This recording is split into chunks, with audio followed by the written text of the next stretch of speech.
અને સમાચાર પર વાત કરીશું જામનગરથી। જામનગર જિલ્લામાં મુખ્યમંત્રી ભૂપેન્દ્ર પટેલ દ્વારા 412.61 કરોડ રૂપિયાનો 57 વિકાસ કાર્યોનું ખાતમુહૂર્ત અને લોકાર્પણ કરવામાં આવ્યું હતું। મુખ્યમંત્રી વર્ચ્યુઅલ રીતે જોડાઈને આ વિકાસ કાર્યોને ભેટ આપી હતી, જેમાં આઇકોનિક ફ્લાયઓવર અને ઐતિહાસિક ભુજિયા કોઠાનું નવા રૂપમાં લોકાર્પણ કરવામાં આવ્યું હતું, જે જામનગરની નવી ઓળખ બનશે। આ પ્રસંગે કેન્દ્રીય મંત્રી અર્જુન મોઢવાડિયા, રાજ્યમંત્રી રીવાબા જાડેજા તેમજ અન્ય આગેવાનો ખાસ ઉપસ્થિત રહેલા જોવા મળ્યા હતા, જે જામનગરમાં 412 કરોડના વિકાસ કાર્યોની ભેટ આપવામાં આવી હતી।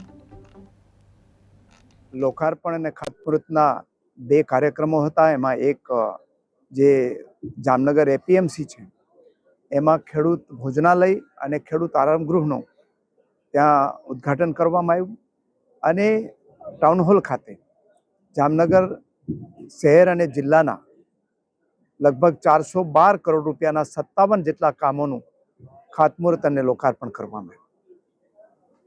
યશસ્વી પ્રધાનમંત્રી નરેન્દ્રભાઈ મોદી જ્યારે ગુજરાતના મુખ્યમંત્રી હતા ત્યારે 2005માં જે શહેરી વિકાસ વર્ષની ઉજવણી કરીને શહેરી વિકાસના એક નવા આયામો સાથેના જે કાર્યક્રમો આપ્યા હતા, એ કાર્યક્રમોને આગળ વધારવાનું કામ આપણા લોકપ્રિય મુખ્યમંત્રી શ્રી ભૂપેન્દ્રભાઈ પટેલ ગુજરાતમાં કરી રહ્યા છે।